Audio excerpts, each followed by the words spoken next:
How we doing, everyone? Andre Pillow, PGA professional and founder of DNA Golf Instruction.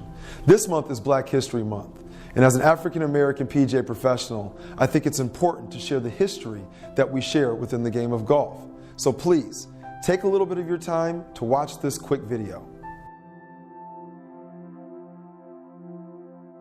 George Franklin Grant is the inventor of the modern-day golf tee.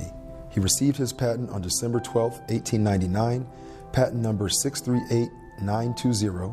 He was a dentist by trade, and prior to his invention, golfers would have to tee up their ball on a pile of dirt.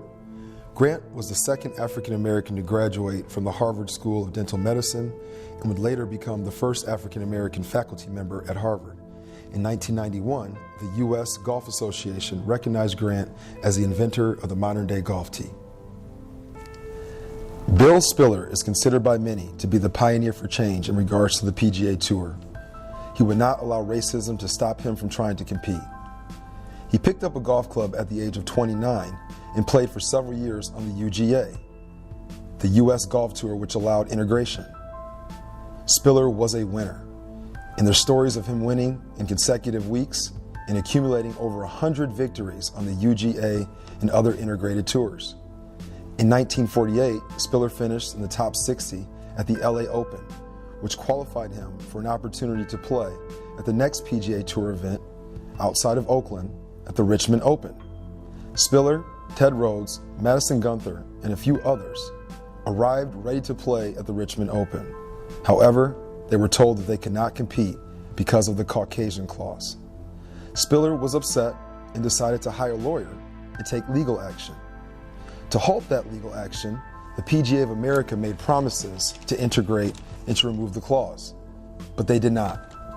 Instead, they changed PGA Open events to PGA Invitational events at private country clubs in order to control the players in the field. Spiller never played on the PGA Tour, but was extremely instrumental in the removal of the Caucasian clause in 1961. In 1961, Charlie Sifford became the first African American to earn his PGA Tour card.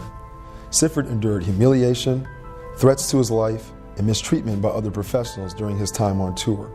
He played on courses where he wasn't allowed in the clubhouse and couldn't eat in the restaurants. But that didn't stop him from competing, and it certainly didn't stop him from winning. He would go on to win 4 times on the PGA Tour: Long Beach Open, 1957, Puerto Rico Open, 1963, Greater Hartford Open, 1967, and the LA Open in 1969. He would also win twice on the Senior Tour, which is now known as the Champions Tour. In 1975, he won the PGA Senior Championship, and in 1980, he won the Suntree Classic. He has been honored by the PGA and was inducted into the World Golf Hall of Fame in 2004. And in 2014, he received the Presidential Medal of Freedom from President Barack Obama. In 1963, Althea Gibson became the first African-American woman to play on the LPGA Tour. Known for her success as a professional tennis player, breaking the color barrier at the 1950 U.S. Open, and later becoming the first African-American woman to win a Grand Slam title at the 1956 French Open, she would go on to win 5 Grand Slam titles in tennis, along with 6 couples Grand Slam titles. Although she had some success as a golfer, she would eventually return to the tennis courts where she had the most skill. And in 1971, she was inducted into the International Tennis Hall of Fame.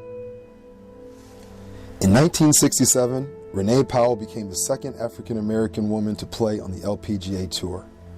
In 2003, she received the First Lady of Golf Award from the PGA.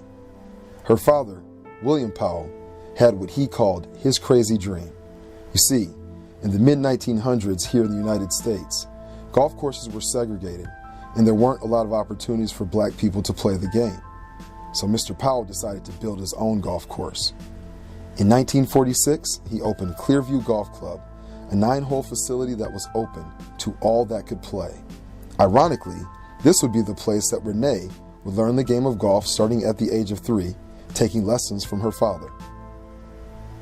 Mr. Powell received well-deserved recognition from the PGA of America, receiving the Distinguished Service Award in 2009, and later being inducted into the PGA Hall of Fame in 2013. As you can see in this picture, I had the opportunity to play Clearview Golf Course as a young man, meeting both Renee and Mr. Powell. My parents thought it was important for me to see what black people created, even in times of segregation. And I thank Mr. Powell and Renee for being pioneers in the game of golf. Now, as a PGA professional, I have the opportunity to see Renee at annual meetings and at the PGA merchandise show. And it's always wonderful to talk to somebody who's created black history. In 1967, Lee Elder raised just enough money to attend Q School for the PGA Tour. He finished in 9th place out of 122 golfers and earned his tour card for that year. In 1975, Mr. Elder became the first African American to play in the Masters. And in 1979, he became the first African American to play on a Ryder Cup team representing the U.S. against England and Great Britain. He paved the way for a lot of young golfers such as myself and even Tiger Woods on tour. He never gave up on achieving his goals and had an excellent golf career.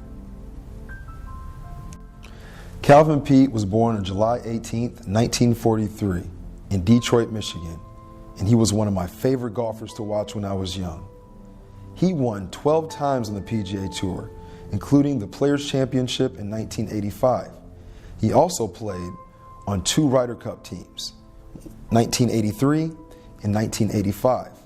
A little known fact about Calvin Peete is that he did not graduate high school, but he earned his high school equivalency in 1982 to be eligible for that first Ryder Cup opportunity. To this day, he is known for being one of the straightest drivers of the golf ball and had the nickname of Mr. Accuracy. Because of him and Payne Stewart, I wore cane gold golf hats primarily throughout my high school career and even had the chance to see him play at the Buick Open. He showed us what it looked like to win on tour, and I was very thankful to have the opportunity. In 1997, Tiger Woods became the first African American to win the Masters.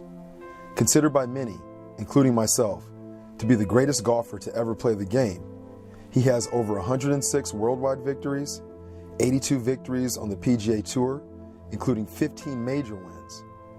He shocked us all once again by winning the 2019 Masters.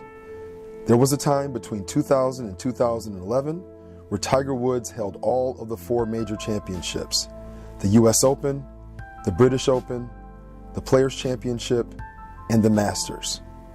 It's called the Grand Slam, but we like to call it the Tiger Slam. So as you can see, there is a lot of black history within the history of golf.